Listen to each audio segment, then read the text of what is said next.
শেরপুরে ১৬ শিক্ষার্থীকে বেত্রাঘাত করার অভিযোগ উঠেছে। এ সময় ২ শিক্ষার্থীকে চিকিৎসার জন্য জেলা সদর হাসপাতালে ভর্তি করা হয়েছে।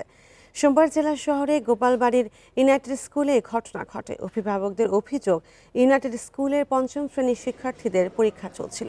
পরীক্ষা শেষ খাতা দিতে দেরি করায় শিক্ষক পঙ্কজ দেবনাথ ১৬ জন শিক্ষার্থীকে বেত্রাঘাত করেন। এ সময় ৩ শিক্ষার্থী জ্ঞান হারিয়ে ফেলে। পরে মাথায় পানি দেওয়ার পর তাদের জ্ঞান ফিরে আসে। স্থানীয় ক্লিনিকে প্রাথমিক চিকিৎসা দিয়ে তাদেরকে বাড়ি পাঠিয়ে দেওয়া হয়, কিন্তু রাতে তাদের শারীরিক অবস্থার অবনতি হলে শেরপুর জেলা হাসপাতালে ভর্তি করা হয়। এ সময় অভিভাবকরা অভিযুক্ত এই শিক্ষকের বিচার দাবি করেন।